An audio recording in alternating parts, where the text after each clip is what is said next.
सबको पता है कि भारत का मीडिया बिका हुआ है, लेकिन क्या आपने कभी सोचा है कि जिस मीडिया को लोकतंत्र का चौथा स्तंभ कहा जाता है, वही मीडिया आज हमारे देश के साथ धोखाधड़ी क्यों कर रहा है? मीडिया का असली काम है देश में जागरूकता फैलाना, सच को बिना किसी मिलावट के दिखाना, लोगों में सही नैरेटिव सेट करना और गलत के खिलाफ सवाल पूछना। लेकिन क्या हमारे देश में कोई भी ऐसा व्यक्ति है जो इन बातों के लिए किसी भी नेशनल मीडिया पर ट्रस्ट करता हो? और ट्रस्ट करे भी कोई कैसे? क्योंकि जब देश के किसी भी जरूरी मुद्दे पर एक भी नेशनल मीडिया आवाज न उठाए, बेरोजगारी, corruption, paper leak, economic disparity, pollution, इन सभी बड़े मुद्दों का कारण मैं सिर्फ और सिर्फ मीडिया को ठहराना चाहता हूँ। क्योंकि मीडिया ही वो चीज़ है, वो इंडिपेंडेंट बॉडी है जिसका इन मुद्दों पर सवाल उठाना जिम्मेदारी है, काम ही है।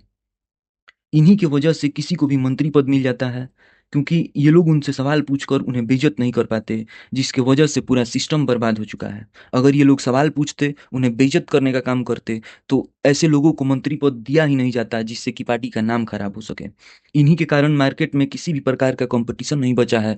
हर कंपनी का मालिक सिर्फ और सिर्फ एक ही है, और यही कारण है कि हमारे देश में आज कोई भी प्रोडक्ट आप लेने जाइए, उसमें मिलावट ज़रूर से ज़रूर है। और सबसे बड़ा सवाल ये है कि अगर मीडिया इतना गलत कर रहा है, तो उन पर कोई केस क्यों नहीं बनता, उनका लाइसेंस क्यों नहीं रद्द होता? इसका जवाब है कि मीडिया वो चीज़ है जो कानून के दायरे में रहकर गुनाह करता है। वे अभिव्यक्ति की आज़ादी के नाम पर जहर घोलते हैं और अदालत में इसे राय बता देते हैं। वे जानते हैं कि सीधे झूठ बोलना रिस्की है, इसलिए वे सूत्रों के हवाले से देश को गुमराह करते हैं।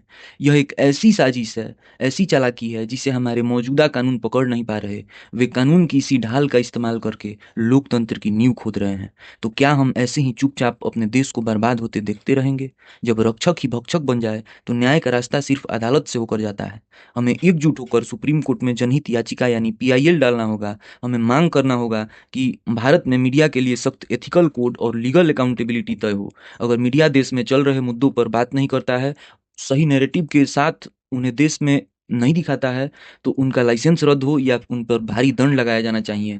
क्योंकि मीडिया ही वो चीज़ है जो देश के लोगों को बताता है कि देश में क्या गलत हो रहा है, क्या सही हो रहा है। और ऐसे अगर नेशनल मीडिया हमारे साथ धोखाधड़ी करेगा, तो हमारा देश गर्त में ही जाएगा, कभी विकास नहीं कर सकता। हमें इतना पीआईएल फाइल करना होगा कि सुप्रीम कोर्ट को दखल देना ही पड़े। सुप्रीम कोर्ट को अब समझ आना चाहिए कि हमारे देश के लोग इस लीगल क्राइम को अब बर्दाश्त नहीं कर सकते। तो आज ही जागरूक बनिए और इस वीडियो को इतना शेयर करिए कि ज़्यादा से ज़्यादा बुद्धिजीवी लोग पीआईएल फाइल करें। जय हिंद, जय भारत।